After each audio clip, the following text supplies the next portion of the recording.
So I got involved with this project through a series of sort of magical happenstances. About a year ago, literally a year ago to this day, I was at a dinner and I was introduced to Quincy Jones, who said to me, "Young man, you've got to get involved with China. I've been involved with China for a long time, and I, had been interested in China myself anyway, but I took these words to heart and started looking for opportunities to find a way to work with a Chinese concern, which we're all trying to figure out in the United States now anyway. And a few months went by. I wound up at AFM having several meetings with Chinese concerns, and I happened to run into Eric Swords literally in the crowd.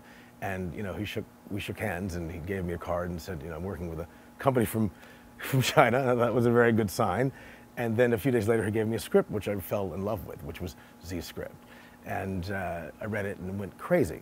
Coincidentally, I had a meeting on the Paramount lot, and I ran into Patrick Cunningham, who was passing by, and we hadn't seen each other in a while. He said, "Stop by my office when you're done." So I did.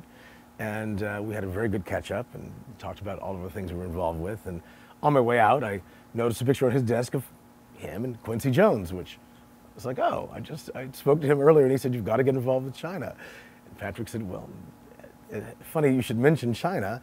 I've done work in China, I've done films in China, I've been involved with Quincy for a while." And I said, "Well, that's great, because I've got a script by a guy named Z that you need to read." I sent it to him and he fell in love with it, and here we are. So it's been an interesting kind of magical path, and things have taken a life of their own since then.